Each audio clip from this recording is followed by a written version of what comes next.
નમસ્કાર.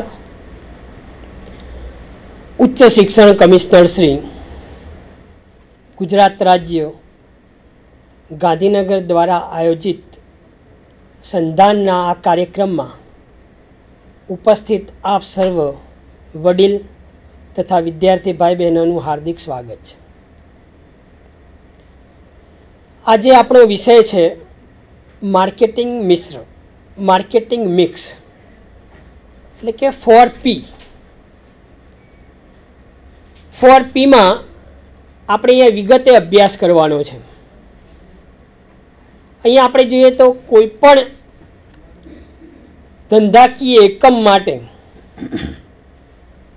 પછી એ નવો સ્થપાવવાનો છે, હાલ ચાલુ ધંધામાં છે કે ભવિષ્યમાં પ્રગતિનો વિચાર કરી રહ્યો છે, એવા કોઈ તમામ ઉદ્યોગો માટે આ 4P એ મહત્ત્વના બને છે. માર્કેટિંગ મિશ્ર એ મહત્ત્વનું બને છે. તો આ માર્કેટિંગ મિશ્ર એ તમામ રીતે મહત્ત્વનું છે. કંપનીની સફળતા કે નિષ્ફળતાનો સંપૂર્ણ આધાર એ આ માર્કેટિંગ મિશ્ર પર છે. એટલે એને માર્કેટિંગ મિશ્રની વ્યૂહરચના તરીકે પણ ઓળખવામાં આવે છે. માર્કેટિંગ મિક્સ સ્ટ્રેટેજી તરીકે પણ એને ઓળખવામાં આવે છે. આ અંગે તમામ કંપનીઓ સઘન આયોજન કરે છે, મોટું બજેટ ફાળવે છે અને ક્રમશઃ પગલાં ભરીને માર્કેટમાં પોતાનું સ્થાન વધુને વધુ મજબૂત કરવા માટે, વધુને વધુ નફો મેળવવા માટે, મિલકતો એકત્ર કરવા માટે વધુને વધુ પ્રયત્નો કરે છે. એટલે કે કંપનીની સફળતા કે નિષ્ફળતાનો સંપૂર્ણ આધાર એ આ 4P પર રહેલો મહત્ત્વનો બને છે અને આ અંગેની વ્યૂહરચના વિચારવી એ પણ અત્યંત આવશ્યક અને મહત્ત્વની છે. તો માર્કેટિંગ મિશ્ર એટલે શું? આ સૌથી પહેલો આપણને પ્રશ્ન થાય કે માર્કેટિંગ મિશ્ર છે શું? તો કંપની પોતાની સેવાઓના વેચાણ કરવા માટે ઉપયોગમાં લેવામાં આવતા માર્કેટિંગના વિવિધ ચલોનો સમૂહ છે, વિવિધ નિર્ણયોનું મિશ્રણ છે. એટલે કે માર્કેટિંગ મિશ્ર એ અંકુશિત ચલોનો સેટ છે. અંકુશિત ચલોનો 4Pનું સંયોજન એટલે માર્કેટિંગ મિશ્ર. એવું પણ કહેવામાં આવે છે કે 4Pનું સંયોજન એટલે માર્કેટિંગ મિશ્ર. માર્કેટિંગ વ્યૂહરચના ઘડવા માટે આ તમામ બાબતો મહત્ત્વની છે. માર્કેટિંગ મિશ્રમાં કંપની તરફથી માર્કેટિંગ માટે અમલમાં મૂકવામાં આવતા વિવિધ પગલાઓનો સમૂહ પણ એને કહેવામાં આવે છે. પ્રોફેસર નીલ બર્નાર્ડ નામના લેખકે સૌપ્રથમ વખત જર્નલ ઓફ એડવર્ટાઇઝિંગ રિસર્ચમાં માર્કેટિંગ મિશ્રનો સૌપ્રથમ વખત ખ્યાલ રજૂ કર્યો અને એમને એ બાબતની સ્પષ્ટતા કરી કે કોઈ પણ કંપનીમાં વિવિધ 4 બાબતો, દાખલા કે પેદાશ, કિંમત, ભૌતિક વિતરણ અને અભિવૃદ્ધિ મિશ્ર, આ ચારેયનો જે સમૂહ છે એ અંગેનો સૌપ્રથમ વખત ખ્યાલ એમને રજૂ કર્યો કે જેને આપણે માર્કેટિંગ મિશ્ર તરીકે આપણે એને ઓળખી શકાય છે. આ એક મહત્ત્વની બાબત છે. હવે માર્કેટિંગ મિશ્રમાં 4 જે મુદ્દાઓ છે તમામ પર આપણે વિગતે ચર્ચા કરીએ તો ઘણી બધી કલાકો સુધી આપણે અહીંયા ચર્ચા કરી શકાય એમ છે. એટલી બધી મેટર દરેક એક મુદ્દામાં છે, પણ આપણે અહીંયા 4P પર ચર્ચા કરવાની છે અને તો આપણે થોડુંક ઝડપી આપણે અહીંયા ચર્ચા કરીશું, જેથી આપણે આ એક વ્યાખ્યાનમાં આ ચારેયનો આપણે ખ્યાલ સમજી શકીએ. આ એક મહત્ત્વની બાબતને ધ્યાનમાં રાખીને આપણે આગળ વધીએ છીએ. તો સૌથી પહેલાં જે first P four product. Product એટલે કે પેદાશ, ચીજ વસ્તુ. આ એક વિશાળ અર્થ છે. માર્કેટિંગનું જે કાર્ય છે એનું ઉદ્ભવ બિંદુ એ પેદાશ છે. એટલે કે દરેક લેવલે માર્કેટિંગનો જે ઉદ્ભવ બિંદુ છે એ પેદાશ છે. હવે આપણને એમ થાય કે આ પેદાશ કોને કહી શકાય? એટલે કે માનવીની જરૂરિયાત સંતોષવાની શક્તિ અથવા તો ક્ષમતા જેનામાં રહેલી છે એવા પદાર્થો અથવા તો સેવાઓને પેદાશ તરીકે ઓળખવામાં આવે છે. માનવીની જરૂરિયાત સંતોષવાની શક્તિ અથવા તો ક્ષમતા જેનામાં રહેલી છે એવા પદાર્થો અથવા તો સેવાઓને પેદાશ તરીકે ઓળખવામાં આવે છે. ભૌતિક વિતરણમાં ભૌતિક પદાર્થો ઉપરાંત સેવાઓ, વ્યક્તિ, સ્થળ, સંગઠનો, વિચારો એટલે કે કોઈ આઈડિયા છે, નવો ખ્યાલ છે, એને પણ પેદાશ તરીકે રજૂ કરવામાં આવે છે. એટલે કે પેદાશનો એક વિસ્તૃત અર્થમાં અહીંયા આપણે ખ્યાલ રજૂ કરી શકાય. જરૂરિયાતો સંતોષવા, વપરાશ કરવા, પ્રાપ્ત કરવા કે ધ્યાન આકર્ષવા માટે જે ગ્રાહકોને આપવામાં આવે છે તેને પેદાશ તરીકે ઓળખવામાં આવે છે. દાખલા તરીકે આપણે જોઈએ તો વિવિધ ભૌતિક પેદાશો, દાખલા તરીકે આપણે તો રેફ્રિજરેટર, પેન એ પણ એક પેદાશ છે. સ્કૂટર, ટીવી, મોટરસાયકલ, પંખો, ફોર વ્હીલર, આ બધી ભૌતિક પેદાશો છે જેને આપણે નજર સામે જોઈ શકીએ છીએ, જેને આપણે ટેન્જિબલ પ્રોડક્ટ તરીકે ઓળખી શકાય, કે જેને આપણે અડકીને જોઈ શકીએ છીએ. એવી ભૌતિક પેદાશો છે, નજર સામે જોઈ શકાય છે. અમુક સેવાઓ પણ છે કે જેને આપણે નજર સામે જોઈ શકતા નથી, પણ તો આપણે એનો અનુભવ કરવાનો હોય છે, અનુભૂતિ આપણને થાય છે. એ સેવાઓની બાબતોનો પણ એમાં સમાવેશ કરવામાં આવે છે. સેવાઓમાં આપણે જોઈએ તો દાખલા તરીકે હોસ્પિટલ, કોઈ વ્યક્તિને કોઈક બાબતની તકલીફ છે, કોઈ દર્દ છે, તો એ હોસ્પિટલમાં જશે. હોસ્પિટલ વિવિધ સેવાઓ ઓફર કરે છે. દાખલા કે બાયપાસ સર્જરી, ન્યુરો સર્જન, આ બધા જે હોસ્પિટલ સેવાઓ ઓફર કરે છે એ પણ એક સેવાઓનો પેદાશમાં સમાવેશ કરવામાં આવે છે. એ જ રીતે આપણે જોઈએ તો વાહન વ્યવહાર, ટ્રાન્સપોર્ટેશન સર્વિસીસ, એનો પણ પેદાશમાં સમાવેશ કરવામાં આવે છે. સલામતીની સેવાઓ, સેફ્ટી સર્વિસીસ. વકીલ કોઈ વ્યક્તિને કાયદાકીય બાબતોમાં સલાહ સૂચન આપે છે તો એ પણ એની સેવા છે, એનો પણ સેવાઓમાં પેદાશમાં સમાવેશ કરવામાં આવે છે. કોઈ સીએ છે, ICW થયેલા વ્યક્તિઓ છે જે વિવિધ કંપનીઓને સલાહ સૂચનો, માર્ગદર્શન આપે છે, તેનો પણ અહીંયા પેદાશમાં સમાવેશ કરવામાં આવેલો છે. એટલે કે પેદાશ એ વિસ્તૃત રીતે આખો ખ્યાલ જોઈ શકાય, કે જે જોઈ શકાય એવી દ્રશ્ય પેદાશો છે અને ન જોઈ શકાય એવી અદ્રશ્ય પેદાશો, એટલે કે ઇન્ટેન્જિબલ પ્રોડક્ટનો પણ અહીંયા સમાવેશ પેદાશમાં કરવામાં આવે છે. તદુપરાંત વ્યક્તિત્વ, પર્સનાલિટીનો પણ અહીંયા પેદાશમાં સમાવેશ કરવામાં આવે છે. વિશિષ્ટ પર્સનાલિટીઓનો પણ અહીંયા સમાવેશ કરવામાં આવે છે. દાખલા કે કોઈ ફિલ્મ છે તો ફિલ્મમાં કયો કલાકાર છે, એ કયા ગીતકાર કોણ છે, સંગીતકાર કોણ છે, ડાન્સ ડાયરેક્ટર કોણ છે, આ બધું ભેગું થઈને એક પ્રોડક્ટ બને છે. એટલે કે અહીંયા પણ પેદાશનો એક વિસ્તૃત ખ્યાલ આપણે અહીંયા જોઈ શકાય. શિક્ષક, પ્રોફેસર શિક્ષણનું કાર્ય કરે છે, એનો પણ અહીંયા પેદાશમાં સમાવેશ કરવામાં આવે છે. કોઈ પ્રવાસનનું સ્થળ છે, ટુરિઝમ પ્લેસ, એનો પણ પેદાશમાં સમાવેશ કરવામાં આવે છે. તમે જો કે અહીંયા દરેક પ્રવાસન સ્થળમાં તમને જુદો જુદો અનુભવ થાય છે. અમુક સ્થળે તમે ગયા, તમને ભરપૂર આનંદ મળે પ્રવાસ સ્થળમાંથી, તો એ તમને સારામાં સારો સંતોષ એ પેદાશનો તમને મળ્યો છે, પર્યટન સ્થળનો. અમુક જગ્યાએ પર્યટનમાં તમે ગયા, તમને સહેજ પણ આનંદ નથી મળતો, એ પણ એક અનુભૂતિ છે. એટલે કે આવા પર્યટન સ્થળોનો પણ અહીંયા પેદાશમાં સમાવેશ કરવામાં આવે છે. કોઈ રાજકીય પાર્ટી કોઈ વ્યક્તિને એના સભ્ય તરીકે ઓફર કરે છે પબ્લિકને, લોકસભામાં કે વિધાનસભામાં કે કોઈ પણ ઇલેક્શનમાં, તો એ જે પાર્ટી જે વ્યક્તિને ઇલેક્શનમાં ઊભા રાખે છે એ વ્યક્તિ એ રાજકીય પાર્ટીની પેદાશ બને છે. એનું વ્યક્તિત્વ કેવું છે, એના વિશે પબ્લિક શું વિચારે છે, એ બધી બાબતોનો અહીંયા પણ પેદાશમાં સમાવેશ થાય છે. એટલે કે વિસ્તૃત રીતે અહીંયા પેદાશનો અર્થ મહત્વનો બને છે. તમામ બાબતો છે. પેદાશના લક્ષણોમાં આપણે જોઈએ તો ઘણી બધી બાબતો આવે છે કે એનામાં જરૂરિયાત સંતોષવાનો ગુણ છે, કે કોઈ પણ વ્યક્તિની એ જરૂરિયાત સંતોષે છે. આ જરૂરિયાત એ મહત્વની છે. જરૂરિયાત, અપેક્ષા, માંગ, એ તમામ બાબતો સંતોષવાની એનામાં ગુણ રહેલો છે, શક્તિ છે. મૂર્ત અથવા તો અમૂર્ત છે. મૂર્ત એટલે કે નજર સામે આપણે જોઈ શકાય છે. દાખલા તરીકે આ પેન, તો આપણે નજર સામે જોઈ તો આ એક પેદાશ છે. અહીંયાથી અત્યારે આપવામાં આવેલું રહેલું વ્યાખ્યાન, એ પણ એક પેદાશ છે. તો એ મૂર્ત અથવા તો અમૂર્ત સ્વરૂપે એને આપણે રજૂ કરી શકાય છે. વિનિમય પાત્રતા એટલે કે અહીંયા વિનિમય કરવામાં આવે છે. એક વ્યક્તિ કિંમત ચૂકવે છે, સામે એને પેદાશ મળે છે. તો વિનિમય પાત્રતા એ પણ આ પેદાશનું એક મહત્વનું લક્ષણ છે. ઉત્પાદિત ચીજ વસ્તુ છે, આ પણ એક મહત્વનું છે. ઉત્પાદિત ચીજ વસ્તુ જે દાખલા તરીકે ઇલેક્ટ્રિસિટી, તો એ ઉત્પાદિત ચીજ વસ્તુ છે. સૂર્યનો પ્રકાશ એનો અહીંયા પેદાશમાં સમાવેશ થતું નથી, એ નેચરલ છે. એટલે કે કયા ઉત્પાદિત ચીજ વસ્તુ છે તો એ પેદાશ છે, નેચરલ છે તો એનો આપણે પેદાશમાં સમાવેશ કરતા નથી. એ નેચરલ પ્રોડક્ટને આપણે નેચરલ જ રાખીએ છીએ. પેદાશની દરેક પેદાશની કિંમત હોય છે, ઓફર કરીએ છીએ આપણે, એટલે એ પણ એક મહત્ત્વની બાબત છે. એટલે કે પેદાશ કે વસ્તુમાં ગ્રાહકનો અભિગમ જાણવો પણ મહત્ત્વનો છે. ગ્રાહકોને કેવી ટેવો છે, કઈ ચીજવસ્તુઓ પ્રત્યે આકર્ષાય છે, એમની ફેશનની જરૂરિયાત કેવી છે, આ બધી બાબતોનો પણ એમાં સમાવેશ કરવામાં આવે છે.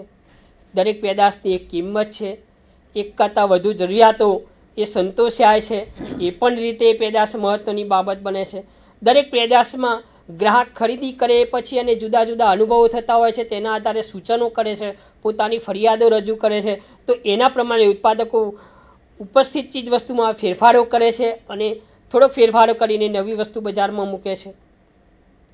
પેદાશ મિશ્ર, પેદાશ લાઈન, એનો પણ અહીંયા સમાવેશ થાય છે. દરેક પેદાશનું અલગ અલગ પેકિંગ તમને જોવા મળે છે. પેકેજિંગ, બ્રાન્ડિંગ એન્ડ પેકેજિંગ પણ એક મહત્ત્વની બાબત છે. દરેક પેદાશનું પ્રોડક્ટ લાઈફ સાયકલ હોય છે, પેદાશ જીવન ચક્ર, એ પણ એક મહત્ત્વની બાબત છે.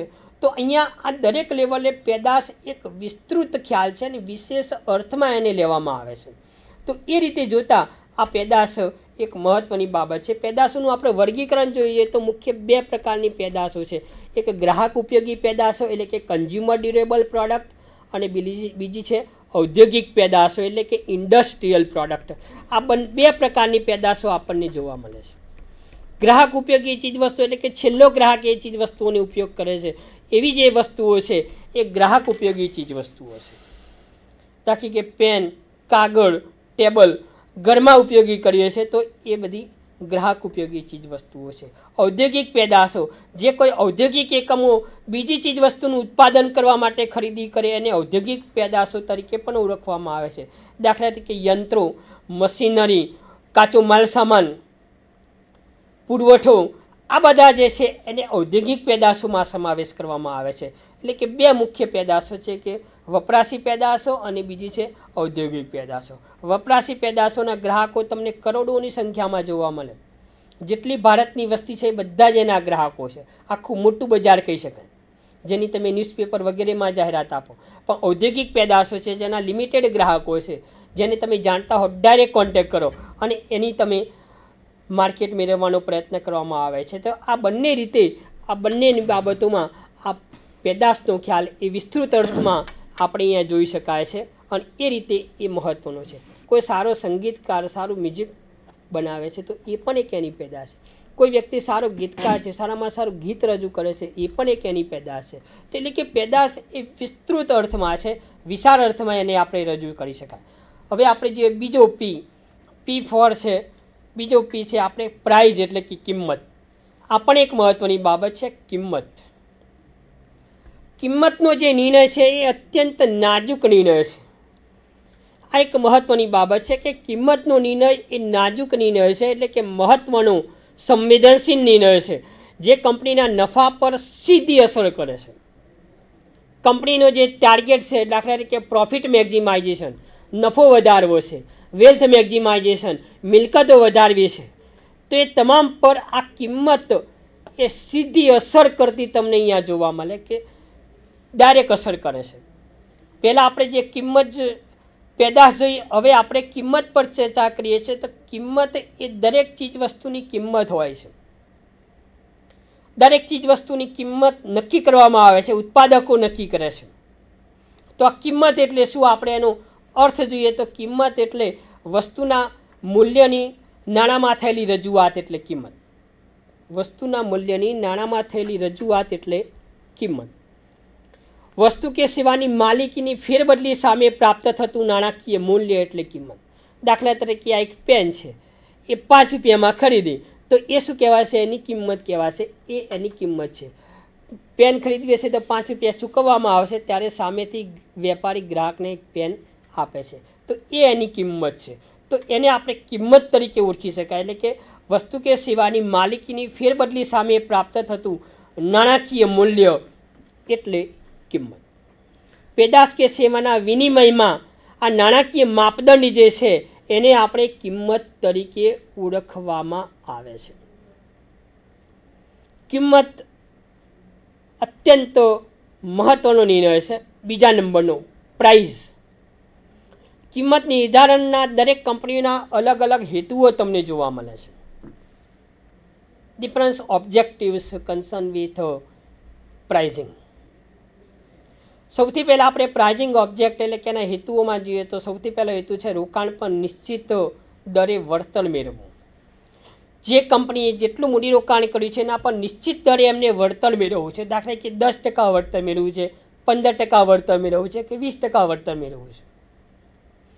આ વળતર મેળવવું એ કિંમતનો સૌથી મહત્ત્વનો હેતુ આપણે કહી શકાય. બીજું છે કિંમત સ્થિરતા. સ્થિર કિંમત રહેવી જોઈએ.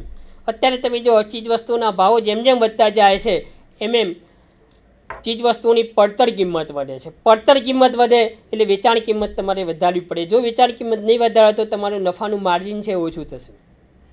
એટલે કે કિંમત સ્થિરતા માટે આ એક મહત્ત્વનો હેતુ છે.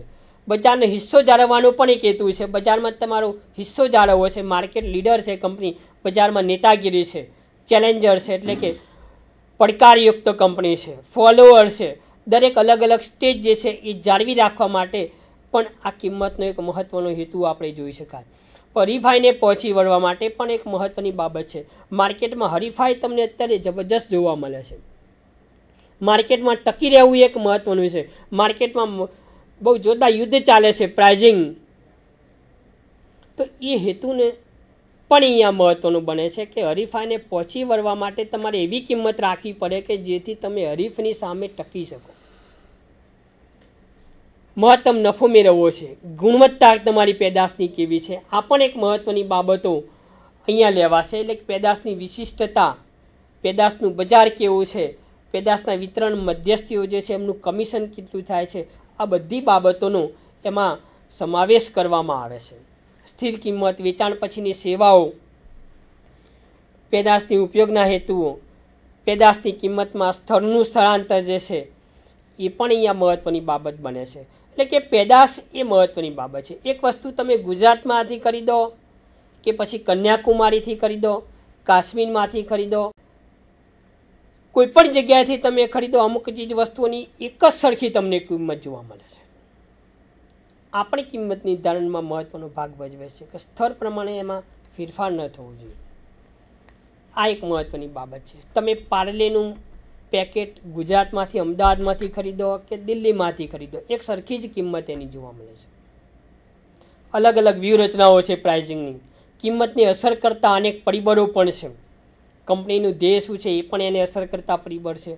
ઉત્પાદનની પડતર કિંમત તમારી કેટલી આવે છે એના આધારે ચીજ વસ્તુની કિંમત નક્કી થતી હોય છે. હરીફોની કિંમત, હરીફે કેટલી કિંમત રાખી છે એ પણ જોવું પડે.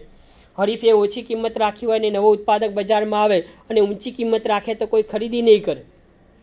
મોટાભાગે ગ્રાહકોની મેન્ટાલિટી હોય છે કે જેની ઓછી ચીજ વસ્તુની જે કિંમત ઓછી હોય એની પહેલાં પસંદગી કરતા હોય છે. અમુક વ્યક્તિઓ જે ચીજ વસ્તુની કિંમત વધારે હોય, ક્વોલિટેટિવ પ્રોડક્ટ હોય, એની પણ વધુ કિંમત આપીને પણ ખરીદી કરતા જોવા મળે છે. તો આ પણ એક મહત્ત્વનું બને છે. ગ્રાહકનો પ્રકાર, તમારો ગ્રાહક કેવો છે એ પણ તમારે જોવું પડે. ગ્રાહકની ખરીદ શક્તિ કેવી છે, એની આવક કેવી છે, સરકારના અંકુશો કેવા છે, વિતરણ માર્ગો કેવા છે, માંગ અને પુરવઠાની પરિસ્થિતિ શું છે, પેદાશ જીવનચક્ર કેવું છે. આ વિવિધ મુદ્દાઓ તમારે ધ્યાનમાં રાખીને તમારે કિંમત નક્કી કરવી પડે છે. કિંમત નિર્ધારણની વિવિધ પદ્ધતિઓ છે. એમાં 3 મુખ્ય પદ્ધતિ છે. એક પડતરલક્ષી કિંમત નક્કી, માંગલક્ષી કિંમત નીતિ અને હરીફાઈલક્ષી કિંમત નીતિ. પડતરલક્ષી કિંમતમાં તમે જો તો કુલ પડતરલક્ષી કિંમત, કુલ પડતર જે આવે એના પર અમુક માર્જિન ઉમેરીને કિંમત નક્કી કરવામાં આવે છે. કુલ પડતરલક્ષી કિંમત. નિયત નફાગાળો ઉમેરવાની કિંમત, એટલે કે એક એકમ દીઠ નિયત નફાગાળો 10%, 15%, 20% કેટલો નફો ઉમેર્યો છે એના આધારે કિંમત નક્કી કરવામાં આવે છે. લક્ષ્યાંકિત કિંમત, એટલે કે બજારનો લક્ષ્યાંક જે છે એના આધારે કિંમત નક્કી કરવામાં આવે છે. આ 3 જે બાબતો છે પડતરલક્ષી કિંમતમાં એનો સમાવેશ થાય છે. માંગલક્ષી કિંમત નીતિ બીજો પ્રકાર છે. Demand oriented pricing. મૂલ્ય અનુભૂતિ કિંમત નીતિ. ગ્રાહક અમુક બાબતમાં મનમાં નક્કી કરીને જાય છે કે આ ચીજ વસ્તુની આટલી કિંમત હોય, મૂલ્ય અનુભૂતિ છે. એટલી ચીજ વસ્તુ એટલી જ કિંમતે મળશે તો એ તરત ખરીદી લેશે, એથી વધારે હશે તો એ ગ્રાહક વિચારતો થઈ જશે. મૂલ્ય અનુભૂતિ છે. ત્યાર પછી છે કિંમત ભેદભાવ. એ પણ એક મહત્ત્વનું છે. Price differentiation. ગ્રાહક અનુસાર કિંમત ભેદભાવ, પેદાશલક્ષી કિંમત ભેદભાવ, સ્થળલક્ષી કિંમત ભેદભાવ, સમયલક્ષી કિંમત ભેદભાવ આ પણ મહત્ત્વનું બાબતો છે. હરીફાઈલક્ષી કિંમત, કોમ્પિટિશન ઓરિએન્ટેડ પ્રાઇઝિંગ, ચાલુ કિંમત અને ટેન્ડર કિંમત. ચાલુ કિંમત એટલે કે હાલ બજારમાં જે કિંમતે વેચાતું હોય એ જ વસ્તુ એ તમે બજારમાં મૂકો. ટેન્ડર કિંમત એટલે કે સરકારી એકમો છે, અમુક જગ્યાએ ટેન્ડર મંગાવવામાં આવે છે, જેનું ટેન્ડરમાં ભાવ ઓછા હોય, ક્વોલિટી છે, વિવિધ બાબતો જોઈને ટેન્ડર કિંમતના આધારે પણ નક્કી કરવામાં આવે છે, એટલે કે ટેન્ડર કિંમત એને કહેવામાં આવે છે. આ રીતે કિંમત એ વિસ્તૃત ખ્યાલ છે. આ બીજા નંબરનું પી કહેવાય. ફર્સ્ટ પી ફોર પ્રોડક્ટ એટલે કે પેદાશ અને બીજું પી ફોર પ્રાઇઝિંગ એટલે કે કિંમત નિર્ધારણ. 2 પી પર આપણે અહીંયા ચર્ચા કરી. હવે ત્રીજો જે પી છે એના પર હમણાં મિત્રો ગૌરાંગભાઈ ચર્ચા કરશે. ગૌરાંગભાઈ.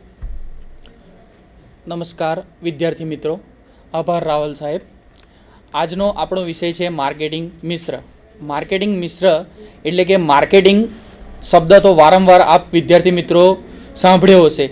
માર્કેટિંગ આજના હરીફાઈના જમાનામાં માર્કેટિંગ એ ખૂબ જ મહત્ત્વની વસ્તુ છે. કોઈપણ વસ્તુ કે પેદાશનું ઉત્પાદન થાય અને એને બજારમાં વેચવા માટે જે કંઈ જાહેરાતો કરવામાં આવે છે, બજાર પ્રક્રિયા કરવામાં આવે છે, આ જાહેરાત અને બજાર પ્રક્રિયા એટલે એક માર્કેટિંગ કહી શકાય. આજનો જે વિષય છે એ માર્કેટિંગના 4 પી ઉપર છે. 4 પી એટલે પ્રોડક્ટ, પ્રાઇસ. આ 2 પી ઉપર રાવલ સાહેબે ડિટેલમાં ડિસ્કશન અત્યારે કર્યું. ખૂબ જ ઊંડાણપૂર્વક સારો એવો ખ્યાલ એમણે આપ્યો. ત્યાર પછીના મુદ્દા છે ભૌતિક વિતરણ, ત્રીજા નંબરનો મુદ્દો એટલે કે ફિઝિકલ ડિસ્ટ્રીબ્યુશન એને કહેવાય, જેના મુખ્યત્વે 10 મુદ્દાઓ આપ ટીવી પર જોઈ શકો છો. પહેલો મુદ્દો છે સંભવિત ગ્રાહકોની તપાસ કરવી. બીજો મુદ્દો પેદાશ નાશવંત છે કે ટકાઉ છે તેની જાણકારી મેળવવી. ત્રીજો મુદ્દો છે પેદાશ વજનમાં હલકી છે કે ભારે તે ચકાસવું. ચોથો મુદ્દો છે પેદાશનો ઉપયોગ કેવી રીતે કરવો. પાંચમો મુદ્દો છે માલ સંગ્રહની વ્યવસ્થા કેવી રાખેલી છે તે ધ્યાનમાં લેવું. છઠ્ઠા નંબરનો મુદ્દો છે જથ્થાબંધ કે છૂટક વિતરણ કરવું તે ધ્યાનમાં લેવું. સાતમા નંબરનો મુદ્દો છે મધ્યસ્થીઓની સંખ્યા કે કુલ કેટલા પ્રકારના મધ્યસ્થીઓ વચ્ચે આવશે તે ધ્યાનમાં લેવું.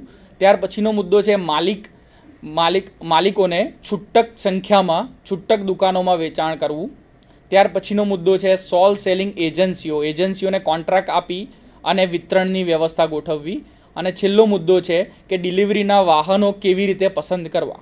આ 10 મુખ્ય મુદ્દાઓ ઉપર આપણે ભૌતિક વિતરણને ચર્ચા કરીશું. સૌ પ્રથમ તો આપને ખ્યાલ આપી દઉં કે ભૌતિક વિતરણ એટલે શું. ભૌતિક વિતરણ એટલે કે કોઈપણ વસ્તુ જ્યાં પણ બને છે, કોઈપણ ઉત્પાદક અથવા કંપની અથવા ઉદ્યોગ વસ્તુ બનાવે છે તો દરેક ગ્રાહક ત્યાં ખરીદવા જઈ શકતો નથી, તે સ્થળ ઉપર ખરીદી કરી શકતો નથી. દાખલા તરીકે હીરો હોન્ડાનું બાઇક એ હરદ્વારના મુખ્ય પ્લાન્ટમાં ત્યાં એનું બાઇક બને છે, બરાબર, એ સાધન બને છે. તો એ સાધન દરેક વ્યક્તિ ત્યાં ખરીદવા જઈ શકતો નથી. તો એની પડતર પણ ઊંચી આવે અને એનો ખર્ચ પણ વધુ આવે, જે શક્ય છે નહીં. જે માટે કંપનીએ પોતે જ જો પોતાની વસ્તુઓનું વેચાણ વધારવું હોય, વેચાણ કરવું હોય તો એનું ભૌતિક વિતરણ કરવું જરૂરી છે. ભૌતિક વિતરણ કરવું જરૂરી એટલે ભૌતિક વિતરણ એટલે વસ્તુઓ ઉત્પાદનના સ્થળેથી ગ્રાહકના હાથ સુધી પહોંચે એને કહેવાશે ભૌતિક વિતરણ. આ ભૌતિક વિતરણની ખૂબ લાંબી ચેનલો હોય છે, ખૂબ લાંબી સાંકળો હોય છે. એ સાંકળો આપ ટેલિસ્કોપમાં જોઈ શકો છો. ટેલિસ્કોપમાં એક ચાર્ટ મૂકેલો છે, જે ચાર્ટ દ્વારા આપને ખ્યાલ આવશે. ટેલિસ્કોપના ચાર્ટ પ્રમાણે જ્યારે વિતરણ કરવામાં આવે છે તો વિતરણ વસ્તુનું ઉત્પાદન થાય છે તે આડતિયા કે દલાલો એમની પાસેથી સોદા કરીને ખરીદતા હોય છે. આ વસ્તુ એ જથ્થાબંધ વેપારીને આપતા હોય છે. જથ્થાબંધ વેપારી એના વિસ્તારમાં છૂટક વેપારીઓને આપતા હોય છે. છૂટક વેપારીઓ આ જ વસ્તુઓ એ દુકાનદારોને આપતા હોય છે અને દુકાનદારો આ જ વસ્તુઓને લઈ અને ગ્રાહકોને વેચાણ કરતા હોય છે. તો આ એક પ્રકારની જે સાંકળ બની, આ સાંકળને કહેવાશે ભૌતિક વિતરણની સાંકળ. આ સાંકળ વગર કોઈપણ વસ્તુ વેચી શકાતી નથી. આના મદદથી સરળતાથી કોઈપણ વસ્તુ ગ્રાહકના હાથ સુધી ઝડપી અને સરળતાથી પહોંચી જાય છે. આના જે 10 મુદ્દા જોયા, એનો પહેલો મુદ્દો છે સંભવિત ગ્રાહકો.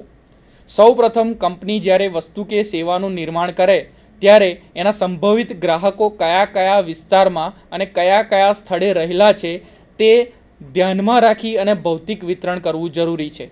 દાખલા તરીકે કોઈ કંપની ટાટાની વોલ્ટાસ કંપની એસી બનાવે છે. હવે એસીના સંભવિત ગ્રાહકો ક્યાં રહેલા છે ભારતમાં? તો ભારતમાં જ્યાં જ્યાં એના ગ્રાહકો રહેલા છે ત્યાં એમણે વિતરણની વ્યવસ્થા પૂરી પાડવી પડે અને એ પણ જોવું જોઈએ કે કઈ જગ્યાએ આ વસ્તુ વધારે વેચાશે. એ સારામાં સારી વિતરણની વ્યવસ્થા જો હિમાલયમાં કે કાશ્મીરમાં કરે તો ત્યાં એ વેચાવાની શક્યતા ઓછી છે. સ્વાભાવિક રીતે ત્યાં એસીની જરૂર પડતી નથી, ઠંડો પ્રદેશ છે.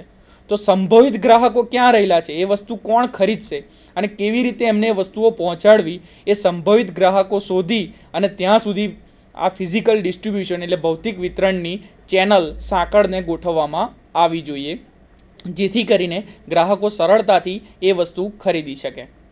ત્યાર પછીનો મુદ્દો છે વસ્તુનો પ્રકાર. વસ્તુ બે પ્રકારની હોય, એક ટકાઉ વસ્તુ અને બીજી નાશવંત વસ્તુ. આપે સાંભળ્યું હશે કે નાશવંત વસ્તુ અને ટકાઉ વસ્તુ. ટકાઉ વસ્તુ એટલે એવી વસ્તુ કે જે લાંબો સમય ચાલે, જેને કશું ના થાય, બરાબર. દાખલા તરીકે કોઈ વસ્તુ પેન ખરીદી તો પેન 5 મહિના પછી પણ ગ્રાહકને આપવામાં આવે તો એનો ઉપયોગ કરી શકે છે. ગ્લાસ ખરીદ્યા તો એનો 5 મહિના પછી પણ ઉપયોગ થઈ શકે છે. ખુરશી, ટેબલ, કોઈ પણ વસ્તુઓ હોય એ ટકાઉ વસ્તુઓ કહેવાય કે જેને લાંબા સમયના અંતરે પણ એનો ઉપયોગ ગ્રાહક કરી શકે છે. તો આવી વસ્તુઓ બજારમાં મોડી પહોંચે તો પણ ગ્રાહકને કોઈ પણ જાતની તકલીફ પડતી નથી. ગ્રાહકને એવી વસ્તુઓનો સરળતાથી ઉપયોગ કરી શકે છે અને એને પૂરેપૂરો સંતોષ મળે છે. પણ બીજો પ્રકાર જે છે નાશવંત વસ્તુઓ, આ પ્રકારની વસ્તુઓનું જ્યારે ભૌતિક વિતરણ કરવામાં આવે તો સૌથી વધારે કાળજી આવી વસ્તુઓની લેવી જરૂરી હોય છે. નાશવંત વસ્તુઓમાં દૂધ, દહીં, ઘી, માખણ અને ખાવા પીવાની વસ્તુઓ, આ બધી વસ્તુઓ નાશવંત વસ્તુઓ કહેવાય કે જે અમુક ચોક્કસ સમય પછી બગડી જાય, ત્યાર પછી એ વસ્તુઓ સારી રહેતી નથી. દાખલા તરીકે અમૂલ કંપની દૂધનું પ્રોડક્શન કરે છે, દૂધનું ઉત્પાદન કરે છે, તો આ દૂધ ગુજરાત સિવાયના બીજા રાજ્યોમાં પણ દૂધ પૂરું પાડવામાં આવે છે.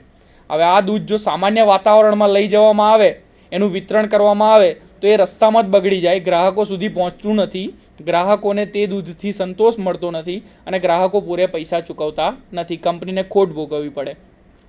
તો એવા સંજોગોમાં આ નાશવંત વસ્તુઓની એક ચોક્કસ પ્રકારની વ્યવસ્થા કરવી પડે, રેફ્રિજરેટરની વ્યવસ્થા કરવી પડે અને દૂધને તેમાં સાચવીને મૂકવું પડે અને ત્યાં લઈ જઈ અને એનું વેચાણ કરવું પડે, તો જ ગ્રાહકોને એનાથી સંતોષ મળે છે.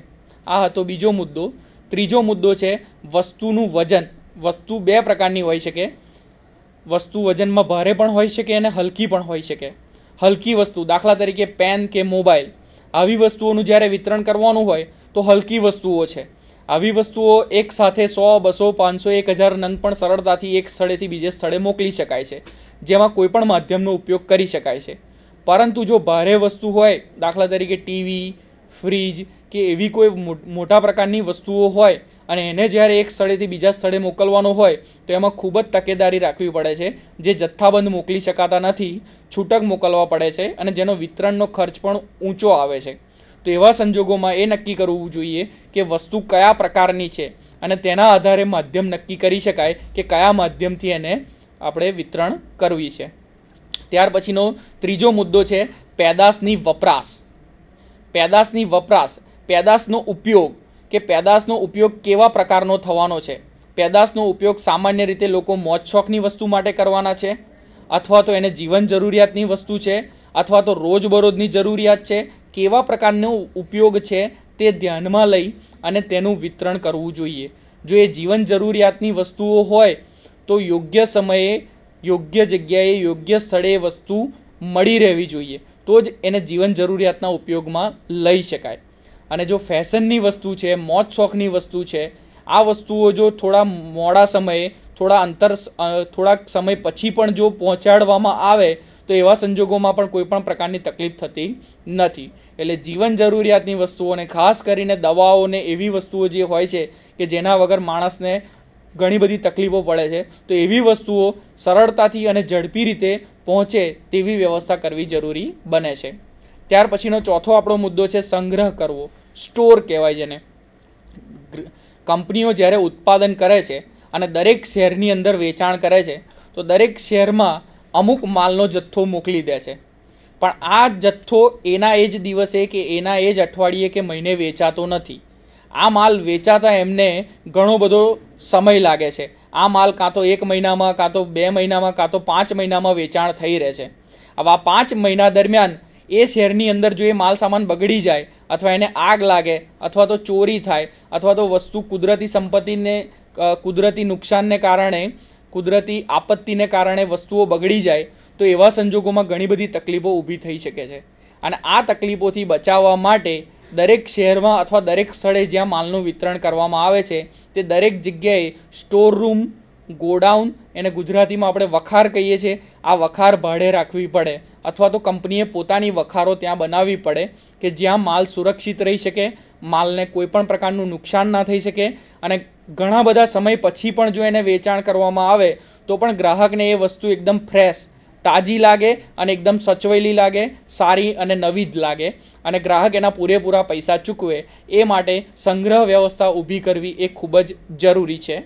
ત્યાર પછીનો મુદ્દો છે જથ્થાબંધ વિતરણ કરવું કાં તો છૂટક વિતરણ કરવું. વિતરણ બે પ્રકારે થઈ શકે છે, જથ્થાબંધ વિતરણ અને છૂટક વિતરણ. કોઈ પણ વસ્તુ જથ્થાબંધ ક્યારે વેચવામાં આવે કે જ્યારે ગ્રાહકો એને જથ્થાબંધ ખરીદવામાં માનતા હોય. દાખલા તરીકે મરી મસાલા. તો મરી મસાલા એવી વસ્તુઓ છે કે વર્ષનું ગ્રાહક એક સાથે મરી મસાલાનું સ્ટોક કરતા હોય છે, ઘરમાં સંગ્રહ કરતા હોય છે. એટલે એ વસ્તુ 10 કિલો, 15 કિલો, 25 કિલોના પેકિંગમાં ખરીદતા હોય છે. તો એ જથ્થાબંધ રીતે વેચાણ કરવામાં આવે છે. અને અમુક વસ્તુઓ જે છે જે છૂટક વેચવામાં આવતી હોય છે, જે ગ્રાહક દ્વારા જ્યારે જરૂર પડે ત્યારે છૂટક જ ખરીદવામાં આવતી હોય. દાખલા તરીકે કોલગેટની ટૂથપેસ્ટ, તો એનો જથ્થો કરવામાં આવતો નથી, જ્યારે જરૂર પડે ત્યારે નજીકની દુકાનેથી છૂટક ખરીદવામાં આવે છે. તો આ રીતે વસ્તુનું વિતરણ એ જથ્થાબંધ પ્રકારે કરવું છે કે છૂટક પ્રકારે કરવું છે એ પણ કંપનીએ ખાસ ધ્યાનમાં રાખવું જોઈએ. ત્યાર પછીનો મુદ્દો છે વિતરણનો માર્ગ નક્કી કરવો. વિતરણનો માર્ગ એટલે કઈ રીતે વિતરણ કરવું. વિતરણના માર્ગ માટે આપ આપણા ટેલિસ્કોપમાં જોઈ શકો છો. વિતરણનો માર્ગ દર્શાવેલો છે. વિતરણનો માર્ગ એક ચાર્ટ દ્વારા દર્શાવેલો છે કે વિતરણના માર્ગમાં વસ્તુ જ્યારે વિતરણ કરવામાં આવે તો એમાં વસ્તુ ઉત્પાદન કરે છે. એનું હું એક દ્રષ્ટાંત આપીને આપને સમજાવું કે કોફી, આપણે ઘરે બેઠા કોફી પીએ છીએ પણ કોફી આપણા દેશનું મુખ્ય ઉત્પાદન છે નહીં. એ મુખ્યત્વે બ્રાઝિલ જે દેશ છે તેમાં કોફીનું ઉત્પાદન વધારે થાય છે. તો ત્યાંથી આપણા ઘર સુધી કોફી કેવી રીતે પહોંચે છે તો એની આખી એક વિતરણની વ્યવસ્થા ગોઠવેલી હોય છે. દાખલા તરીકે કોફીના જે ખેડૂતો છે બ્રાઝિલમાં તે ત્યાંના દલાલ કે આડતિયાને માલ સામાન વેચે છે. ત્યાંનો આડતિયો ત્યાંના સરકાર દ્વારા આપણા ભારતના આડતિયાને માલ સામાન મોકલે છે. આપણા અહીંના આડતિયાઓ અહીં કન્સાઇનમેન્ટ મેળવે છે, એટલે માલ સામાનનો હવાલો મેળવે છે. ત્યારબાદ અહીંના જથ્થાબંધ વેપારીઓને માલ વેચે છે. જથ્થાબંધ વેપારીઓ છૂટક વેપારીઓને વેચે છે. છૂટક વેપારીઓ દુકાનદારોને વેચે છે અને દુકાનદારો ગ્રાહકને વેચે છે. તો આ રીતે લાંબી એક લાઈન હરોળના દ્વારા વેચાણ વિતરણનો માર્ગ નક્કી થાય છે. વેચાણ વિતરણના મુખ્યત્વે 2-3 માર્ગ છે. પહેલો માર્ગ જે મેં કહ્યો એ કે જેની અંદર ઘણા બધા પગલાં, ઘણા બધા લેવલ આવે. બ્રાઝિલની કોફી આપણા ઘર સુધી પહોંચે એને મલ્ટી લેવલ ચેનલ ડિસ્ટ્રીબ્યુશન કહેવાય કે જેની અંદર 7 થી 8 દલાલો કે આડતિયાઓ આવી શકે છે અને જેના કારણે આપણે કોફીના વધારે પૈસા ચૂકવવા પડે છે. દરેક દલાલને, દરેક આડતિયાનું કમિશન વધારે જતું હોય છે, એટલા માટે એ વધારે ખર્ચ ચૂકવવો પડે છે. એ જ રીતે એમાં આવે છે zero level channel of distribution, એટલે વિતરણના માર્ગમાં વચ્ચે કોઈ પણ પ્રકારનો દલાલ ના હોય. જ્યાં વસ્તુનું ઉત્પાદન થાય ત્યાં જ વેચવામાં આવે. દાખલા તરીકે કોઈ ખેડૂત પ્રાણીઓ રાખતો હોય, ભેંસ, ગાય, અને એનું દૂધનું ઉત્પાદન કરતો હોય અને ઘરે જ ઘી અથવા દહીં બનાવી અને વેચતો હોય તો એને ઝીરો લેવલનું ચેનલ ઓફ ડિસ્ટ્રીબ્યુશન કહેવાશે, ભૌતિક વિતરણ કહેવાશે કે જ્યાં ઉત્પાદક અને ગ્રાહક બંને સીધા સંપર્કમાં આવે છે, વચ્ચે કોઈ જ દલાલ આવતો નથી. ત્યાર પછી છે one level channel of distribution. One level of channel of distribution એટલે વચ્ચે એક દલાલ આવે. એક દલાલ એટલે કે જ્યારે કે કોઈ મહિલા ગૃહ ઉદ્યોગ પાપડ બનાવે છે તો એ પાપડ બનાવીને દુકાનદારને આપે છે અને દુકાનદાર ગ્રાહકને આપે છે. વચ્ચે એક દલાલ આવે છે જેને કહેવાય છે one level of channel distribution. એક દલાલ વચ્ચે નીમવામાં આવે છે. ત્યારબાદ છે 2 level of channel of distribution. 2 level of channel of distribution એટલે આપણા ભારતમાં આસામમાં ચાનું ઉત્પાદન સારું એવું થાય છે. જે ચા માટે ત્યાંથી કોઈ જથ્થાબંધ વેપારીને નક્કી કરવામાં આવે છે, જે પહેલો દલાલ થયો. ત્યારબાદ આપણા રાજ્યના કોઈ છૂટક દલાલનો સંપર્ક કરવામાં આવે છે, જે બીજો દલાલ થયો અને જેના દ્વારા આપણા ગ્રાહકોને એ ચા મળી રહે છે. એટલે વચ્ચે આવી રીતના બે પ્રકારના દલાલો આવે છે, જેને 2 લેવલ ઓફ ચેનલ ડિસ્ટ્રીબ્યુશન કહેવાય. આમ કંપનીને જરૂર પડે એટલા દલાલો વચ્ચે રાખી શકે છે, પણ જેટલા વધુ દલાલો તેટલું કમિશન એની ઉપર વધુ ચડે છે અને વસ્તુનો ભાવ વધે છે. અને પેદાશ ઉપર એ સીધી અસર કરે છે, પેદાશ ઉપર એ સીધી અસર કરે છે. એટલા માટે ફિઝિકલ ડિસ્ટ્રીબ્યુશન, ભૌતિક વિતરણ એવું રાખવું કે ગ્રાહક સુધી સીધું જ માલ પહોંચે, વચ્ચે ઓછામાં ઓછા દલાલો આવે. આ વસ્તુ ખાસ ધ્યાનમાં રાખવી. ત્યાર પછીનો મુદ્દો છે છૂટક દુકાનો. છૂટક દુકાનો પર એટલે કે રિટેલ શોપ પર પણ વસ્તુઓનું વેચાણ કરવામાં આવતું હોય છે. દાખલા તરીકે અમૂલ કંપની દ્વારા દરેક શહેરના રેલવે સ્ટેશન ઉપર મોટે ભાગે અમૂલ શોપનું નિર્માણ કરવામાં આવ્યું છે, જ્યાં અમૂલની દરેક પ્રોડક્ટ મળતી હોય. તો ડાયરેક્ટ દુકાન ઉપર જ કંપની પોતાનો માલ મોકલે અને ત્યાંથી જ સીધો ગ્રાહકોને વેચવામાં આવે. તે જ રીતે મફતલાલ કંપનીનું કાપડ, મોટાભાગના શહેરોમાં મફતલાલ કંપનીની દુકાનો છે કે જ્યાં આગળ કાપડનું વેચાણ થતું હોય અને ત્યાંથી જ ગ્રાહક કાપડ ખરીદી શકે. તો આ રીતે દુકાનોનું પણ નિર્માણ કરી અને દરેક શહેરમાં વસ્તુનું વેચાણ કરી શકાય છે અને દુકાનો ઉપર માલનું વિતરણ કરવાનું રહે છે. વચ્ચે કોઈ પણ પ્રકારની ચેનલ કે સાંકળવામાં આવતી નથી. ત્યાર પછીનો મુદ્દો છે એજન્સીઓ. એટલે કે કંપની જ્યારે ઉત્પાદન કરે તો એના ડીલરો અને એજન્ટોની નિમણૂક કરવામાં આવે છે. દાખલા તરીકે હીરો હોન્ડા કંપની, એનું બાઇક આખા ભારતમાં મળે છે, તો દરેક શહેરમાં એક એજન્સી આપેલી હોય છે અને એ એજન્સી પર ગ્રાહક જાય, ત્યાં નોંધાવે એટલે એને અમુક દિવસોમાં બાઇક મળી જાય છે, અમુક દિવસોમાં સાધન પૂરતું મળી જાય છે. એ રીતે એ દરેક શહેરમાં એને જરૂર છે માટે દરેક શહેરમાં એજન્સી આપે છે. જ્યારે વોડાફોન કંપની છે, આઈડિયા કંપની છે, એમને એક શહેરમાં એક એજન્સી આપે તો પોસાય નહીં. એમણે એમના ઉત્પાદકો અથવા એમના વપરાશકારો કે જે ગ્રાહકો છે એ દરેક સોસાયટીમાં, દરેક વિસ્તારમાં રહેતા હોય છે, એટલે એમણે દરેક વિસ્તારમાં એની એજન્સી આપવી જરૂરી બને છે. એટલા માટે દરેક દુકાનદાર પાસે વોડાફોન કે આઈડિયાનું તમે મોબાઈલનું રિચાર્જ કરાવી શકો છો. તો આ દરેકને એની એજન્સી આપી કહેવાય, કારણ કે એનો વ્યાપ વધારે છે, એના ગ્રાહકો વધારે છે, માટે એજન્સીઓ વધારે આપવી પડે. હીરો હોન્ડાનો વ્યાપ ઓછો છે એટલે દરેક શહેરમાં એક એજન્સી પૂરતી છે. અને એનાથી વધુ વાત કરું તો કાર ખરીદનારા વ્યક્તિઓ ખૂબ જ ઓછા હોય છે.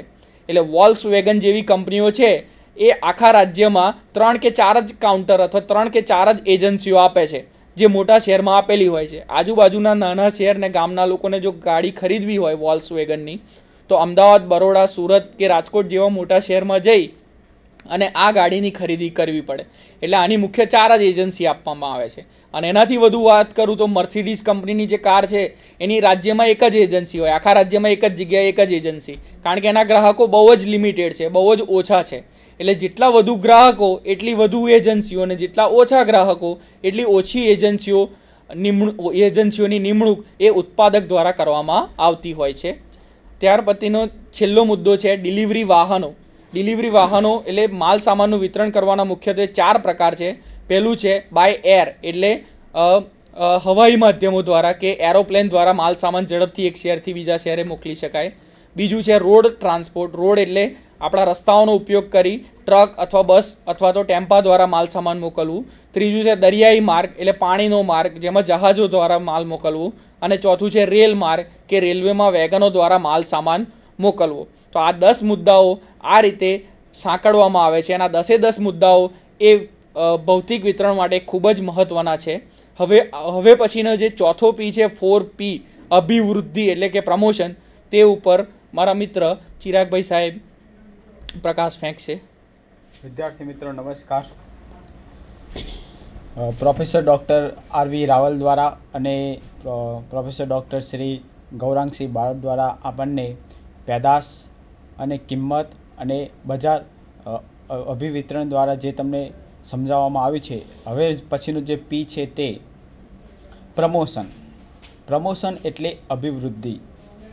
માર્કેટિંગ મિશ્રના મુખ્ય 4 પી છે: product, price, place and promotion એટલે કે અભિવૃદ્ધિ. અભિવૃદ્ધિ એ માર્કેટિંગ માટે અતિ મહત્ત્વનું કાર્ય કહી શકાય છે, કારણ કે પ્રમોશન વગર કોઈ પણ કંપની પોતાની વસ્તુ ગ્રાહકો સુધી પહોંચાડી શકતી નથી.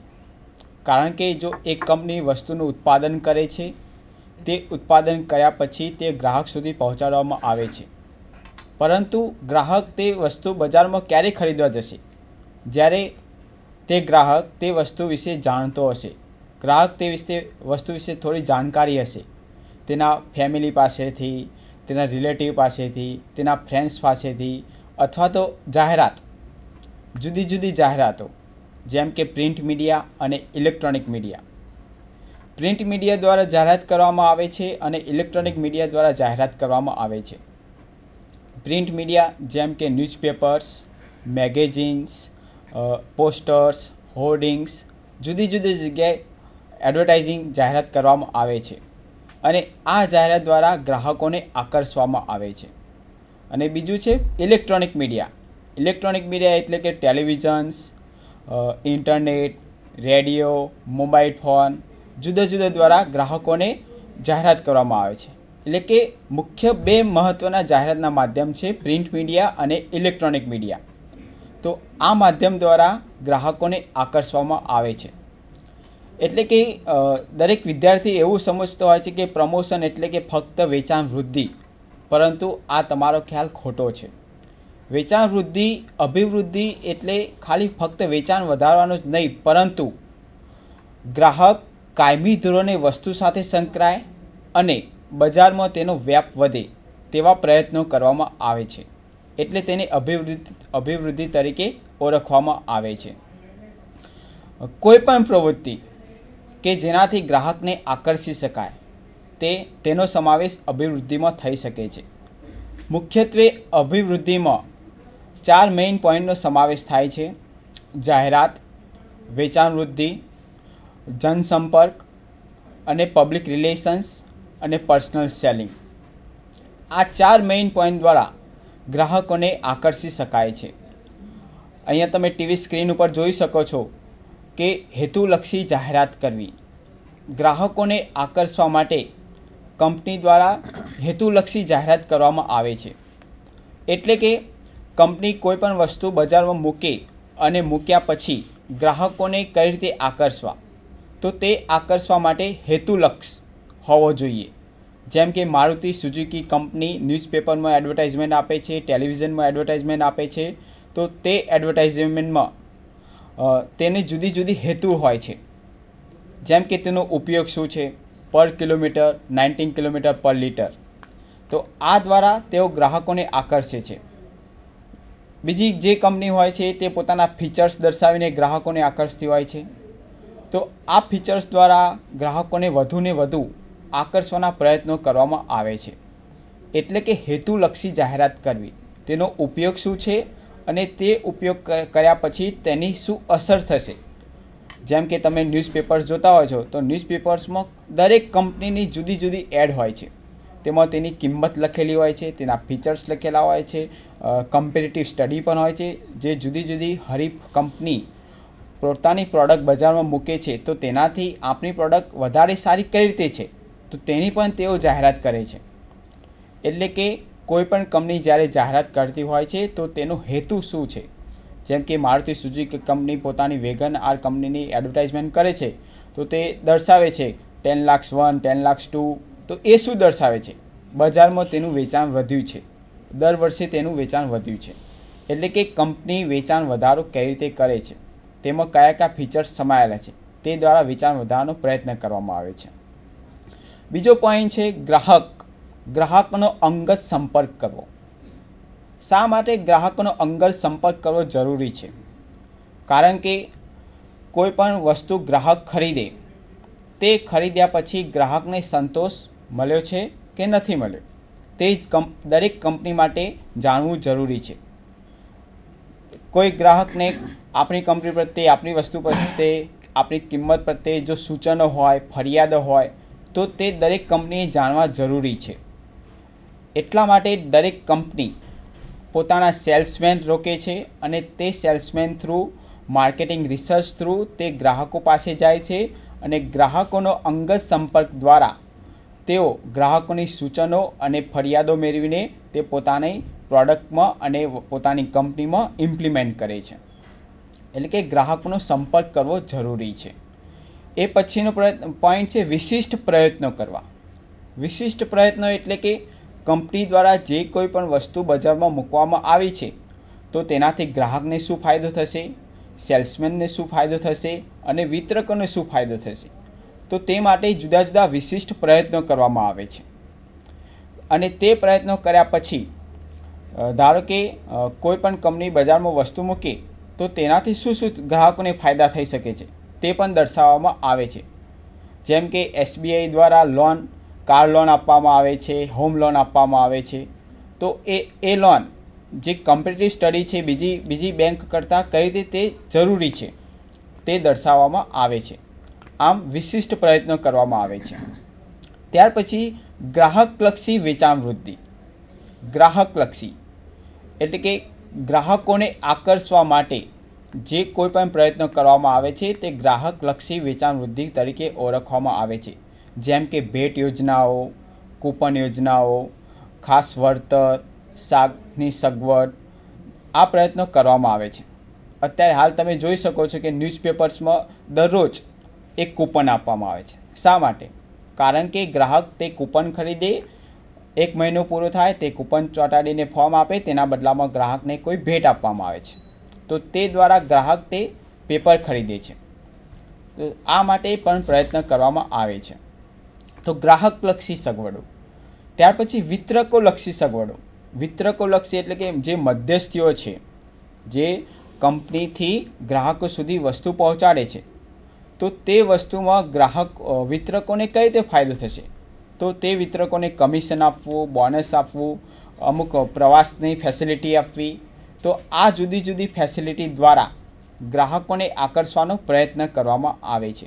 જેમ કે રામદેવ મસાલા કંપની દ્વારા દરેક વિતરકોને ટાર્ગેટ આપવામાં આવે છે કે તમે 1 વર્ષ દરમિયાન જો 600 ગ્રાહકો કે 500 ગ્રાહકો જો તમે મેળવશો તો તમને ગોવાની ટૂર, ફોરેન ટૂર, જુદી જુદી ટૂર આપવામાં આવશે.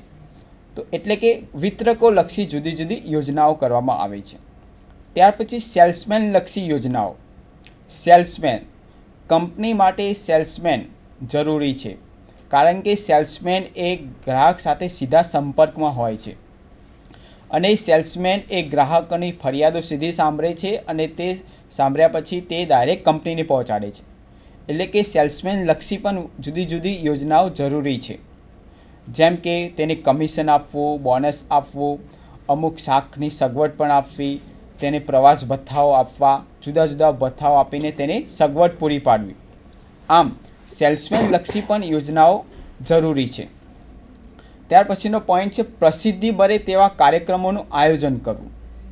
દરેક કંપનીએ પ્રસિદ્ધિ એટલે કે પબ્લિસિટી, આજે તમે જોઈ શકો છો કે ન્યૂઝપેપર્સમાં, મેગેઝિન્સમાં, ટેલિવિઝન્સમાં, ઇન્ટરનેટ પર જુદી જુદી પ્રસિદ્ધિના કાર્યક્રમો કરવામાં આવે છે. શા માટે? કારણ કે ગ્રાહકોને કંપની વિશે માહિતી મળે. તો આ માહિતી માટે, પબ્લિસિટી માટે દરેક કંપનીએ પબ્લિસિટી કરવું જરૂરી છે. તો એ માટે દરેક કંપનીએ જુદા જુદા કાર્યક્રમોનું આયોજન કરવું જરૂરી છે.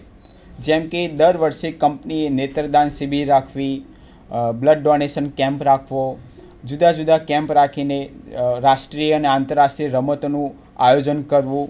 તો જુદા જુદા ગ્રાહકોને તે મેળવે છે. જુદી જુદી નવરાત્રિ અત્યારે ચાલે છે તો નવરાત્રિમાં જુદી જુદી કંપની સ્પોન્સરશિપ કરે છે. તો આ સ્પોન્સરશિપ શા માટે? પબ્લિસિટી માટે. તો દરેક કંપની પબ્લિસિટી માટે જુદા જુદા કાર્યક્રમોનું આયોજન કરવું પણ જરૂરી છે. ત્યાર પછી જનસંપર્કનું કાર્ય. જનસંપર્ક એટલે કે પર્સનલ રિલેશન, પબ્લિક રિલેશન. જનસંપર્ક, અંગત સંપર્ક કરવો. કોઈ પણ વ્યક્તિ, કોઈ પણ ગ્રાહક વસ્તુ ખરીદે છે તે પછી તે વસ્તુ ખરીદ્યા પછી તેનો અનુભવ કેવો રહ્યો છે, ફરીથી તે વસ્તુ ગ્રાહક ખરીદશે કે નહીં ખરીદે. જો ગ્રાહકને કોઈ ફરિયાદ હોય, સૂચનો હોય તો તે મેળવે છે અને તે મેળવ્યા પછી આપણી પ્રોડક્ટમાં, આપણી વસ્તુમાં તે ઉમેરવામાં આવે છે. એટલે કે જનસંપર્કનું કાર્ય પણ જરૂરી છે. ત્યાર પછી ગ્રાહકલક્ષી સંદેશાઓ. દરેક કંપની દ્વારા જુદા જુદા ગ્રાહકલક્ષી સંદેશાઓ પહોંચાડવા જરૂરી છે. કારણ કે સેમ તમે જે પ્રોડક્ટનું ઉત્પાદન કરી રહ્યા છો તેવી જ પ્રોડક્ટનું ઉત્પાદન બીજી કોઈ કંપની પણ ઉત્પાદન કરી રહી છે. ડુપ્લિકેટ પ્રોડક્ટ બજારમાં મળી રહી છે. તો ગ્રાહકોને સંદેશાઓ આપવા જોઈએ, ચેતવણી આપવી જોઈએ કે આપણી પ્રોડક્ટનો લોગો તપાસીને, ચિહ્ન તપાસીને તે ખરીદે તો ગ્રાહકલક્ષી સંદેશાઓ પણ જરૂરી છે. ત્યારબાદ પૂર્વ વિચારણા કરી આયોજન કરવું, એટલે કે ભવિષ્યમાં તમે તમારી પ્રોડક્ટ કેવી બનાવવા માગો છો, કેટલું વેચાણ કરવા માગો છો, તમારો ટાર્ગેટ શું છે, એટલે કે ભવિષ્યનું આયોજન કરવું જરૂરી છે. અને ભવિષ્યના આયોજનના આધારે દરેક કંપનીએ પોતાની એડવર્ટાઇઝમેન્ટ બજેટ પણ નક્કી કરવામાં આવે છે, પ્રમોશન બજેટ નક્કી કરવામાં આવે છે. તો તે બજેટ નક્કી કર્યા પછી એ ભવિષ્યના ઉપર આધારિત છે. ત્યાર પછી જવાબદાર અધિકારીની નિમણૂક કરવી. દરેક કંપનીમાં એક અલગ ડિપાર્ટમેન્ટ હોય છે, જેમ કે માર્કેટિંગ ડિપાર્ટમેન્ટ. માર્કેટિંગ ડિપાર્ટમેન્ટમાં પણ જુદા જુદા વિભાગ હોય છે, એટલે કે પ્રમોશન વિભાગ, અભિવૃદ્ધિ વિભાગ. તો આ વિભાગમાં એક જવાબદાર અધિકારીની નિમણૂક કરવી જોઈએ, જેને માર્કેટિંગનું પ્રમોશન કઈ રીતે કરવું, કોઈપણ વસ્તુ ગ્રાહક સુધી કેવી રીતે પહોંચાડવી, જુદા જુદા આઈડિયા બનાવવા, જુદી જુદી વ્યૂહરચના બનાવવી, તે વ્યૂહરચના બનાવીને જુદી જુદી કમ્પેરેટિવ એડવર્ટાઇઝમેન્ટ બનાવવી. એડવર્ટાઇઝમેન્ટ એટ્રેક્ટિવ પણ હોવી જોઈએ, તેનું પેકેજિંગ પણ એક વ્યવસ્થિત હોવું જોઈએ, અને તે નક્કી કર્યા પછી તે ગ્રાહક સુધી પહોંચાડવામાં આવે છે. ત્યાર પછી ચોક્કસ સમય મૂલ્યાંકન. દરેક વર્ષે ગ્રાહક સુધી વસ્તુ પહોંચાડ્યા પછી તેનું ચોક્કસ સમય મૂલ્યાંકન કરવું જોઈએ. કારણ કે ધારો કે કંપનીએ એક વર્ષમાં 2 લાખ રૂપિયા એડવર્ટાઇઝમેન્ટ પાછળ કે અભિવૃદ્ધિ પાછળ ખર્ચ્યા છે, તો તે ખર્ચ કર્યા પછી તેમાંથી આપણને કેટલું રિટર્ન મળ્યું, તેનું ચોક્કસ સમયે મૂલ્યાંકન કરવું જરૂરી છે. ચોક્કસ સમય એટલે કે 6 મહિના કે 1 વર્ષ કે 2 વર્ષ, વર્ષે દરેક કંપની મૂલ્યાંકન કરતી જોવા મળે છે. અને છેલ્લો પોઈન્ટ છે અન્ય ઘટકો સાથે સંકલન. અન્ય ઘટકો એટલે કે 4P, પ્રોડક્ટ, પ્રાઇસ અને પ્લેસ. તો દરેક કંપનીએ પ્રમોશન કરતાં પહેલાં પોતાની પ્રોડક્ટ કેવી છે, પોતાની પ્રોડક્ટની કિંમત કેટલી રાખી છે, તે કિંમત નક્કી કર્યા પછી તેનું વિતરણ કેવી રીતે કરવાનું છે, અને તે વિતરણ કર્યા પછી તે ગ્રાહક સુધી કેવી રીતે પહોંચાડશે તેનું સંકલન કરવું જરૂરી છે. તો આ દરેક ઘટકોનું સંકલન કર્યા પછી દરેક ગ્રાહકે પોતાની વસ્તુ ખરીદવી જોઈએ. એટલે કે દરેક કંપની પ્રમોશન તો કરી જ રહી છે માર્કેટમાં, પરંતુ કયું પ્રમોશન ઇફેક્ટિવ છે તે જોવું જરૂરી છે. અત્યારે હાલ તમે જોઈ શકો છો કે ટેલિવિઝન પર કોઈ નવી પિક્ચર રિલીઝ થતી હોય તો તે રિલીઝ કર્યા પહેલાં દરેક કલાકાર દરેક સિટીમાં જતા હોય છે. શા માટે? પોતાના પિક્ચરના પ્રમોશન માટે. તો દરેક કંપનીએ પ્રમોશન કરવું જરૂરી છે. તો માર્કેટિંગ મિશ્ર દ્વારા અભિવૃદ્ધિ દ્વારા ગ્રાહકો, વર્તમાન ગ્રાહકો જે છે તે ચાલુ રાખવાના છે અને નવા ગ્રાહકો મેળવવાનો પ્રયત્ન કરવામાં આવે છે. એટલે કે marketing means to create a customer. તો આપણે આ 4 ઘટકો જોઈ શકીએ છીએ. હવે હું પ્રોફેસર ડૉક્ટર આરવી રાવલને વિનંતી કરીશ કે તેઓ. મિત્રો, આપણે જોયું કે 4P, product, price, physical distribution અને પ્રમોશન, આ ચારે મહત્ત્વના છે. દરેક કંપનીની માર્કેટિંગમાં, બજારમાં સફળતા કે નિષ્ફળતાનો આધાર એ આ 4P પર રહેલો છે. એટલે કે એના તમામ જે નિર્ણયો છે એ બાબતમાં એમને સઘન વ્યૂહરચના કરવી પડે, નિષ્ણાતોની સલાહ લેવી પડે, અનેક બાબતોનું વિશ્લેષણ કર્યા પછી કઈ રીતે આગળ વધવું છે એ બાબતમાં કંપની નિર્ણય લેતી હોય છે, અને એ રીતે બજારમાં ટકી રહેવા માટે વ્યૂહરચના તૈયાર કરે છે. આને આપણે માર્કેટિંગ વ્યૂહરચના તરીકે પણ ઓળખવામાં આવે છે. એટલે કે આ 4P એની આપણે અહીંયા ડિટેલમાં અહીંયા અત્રે ચર્ચા કરી. સર્વને નમસ્કાર. Thank you very much.